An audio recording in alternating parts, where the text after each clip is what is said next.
นกอยู่ที่ไหนถ่ายนกกันไม่ใช่นกปิ่ม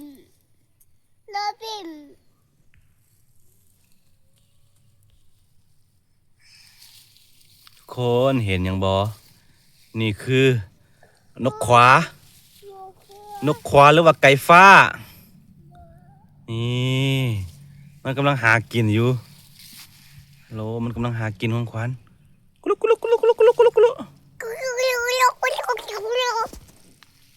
นกขวาหรือว่าไก่ฟ้าหลังขาวเขาเอิ้นเนาะตัวนี้เป็นตัว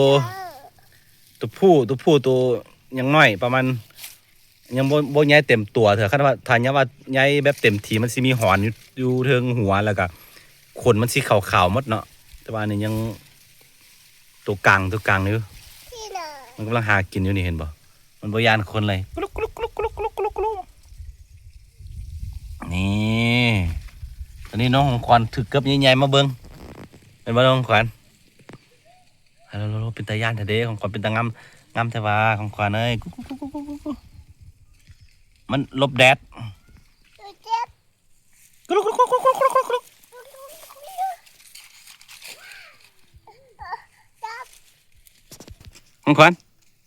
น้องขวัญ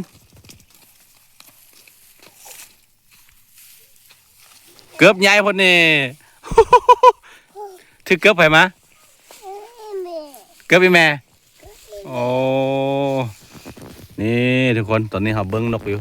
คือที่จริงนกตัวนี้เราเลี้ยงเนาะเลี้ยงแล้วก็เลี้ยงนกจังใดเลี้ยงสัตว์ป่าจังใดให้ไก่เป็นไก่เห็นบ่เป็นไก่แล้วกุลุกเธอยังพาจูน่าจูงเธอหรอนี่มันลบแดดนะอุล่าเธอหรอเขาเจ้าแล้วปะของขวัญเดี๋ยวตกเลยลูกตกเลยเกือบใหญ่พอดีเกือบใหญ่พอของขวัญฮัลโหลเกือบแม่เกือบแม่โอ้จริงอ่ะเกือบแม่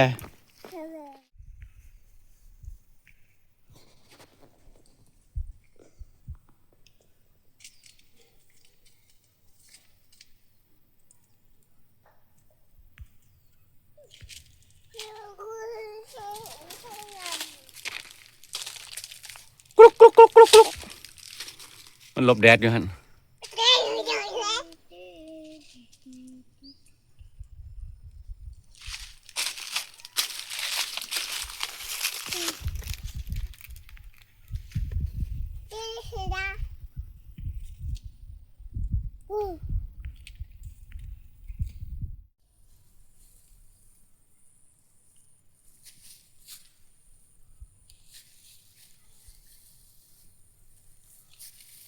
นี่ครับมาเบิ้งนก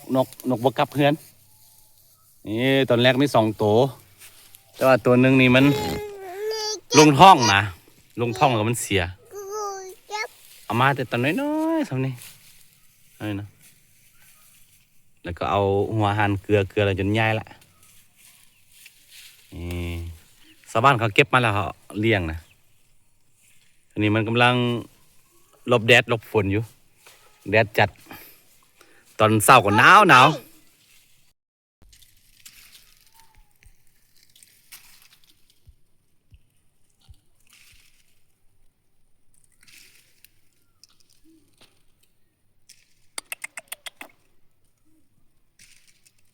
ไก่ฟ้าหลังขาวตัวน้อยกลุกมา กลุกโอ้ยตก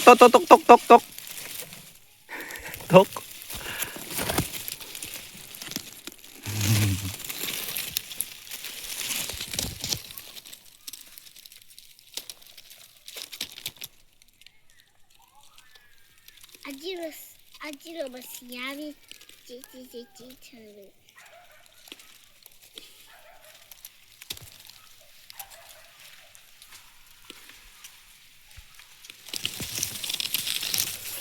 ปล่อยให้มันหากินตามธรรมชาติแบบนี้เลยเพราะว่าเขาเลี้ยงมาได้น้อยแล้วก็มันก็บ่หนีมันกลายเป็นไก่ละ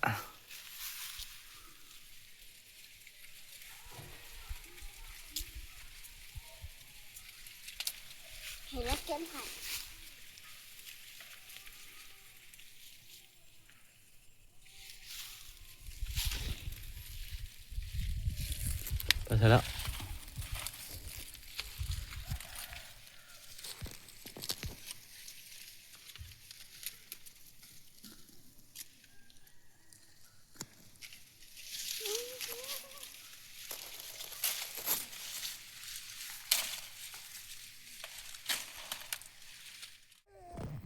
มาเอากลับไปน้องควันอะโลดีกลับไปดึงกลับดึงกล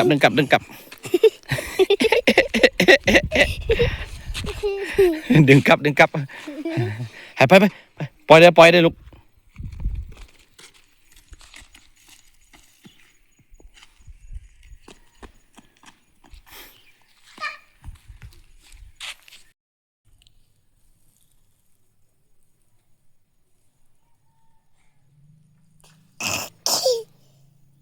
หอมบ่มันหอมบ่หอม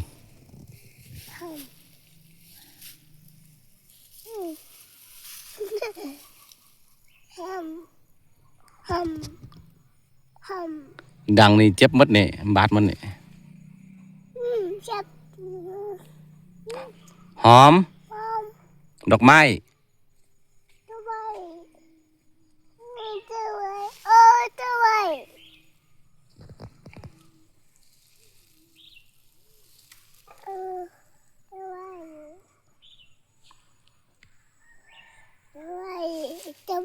ดอกไม้น้องของขวัญเก็บดอกไม้ดมเบิ้งเหม็นหอมอืม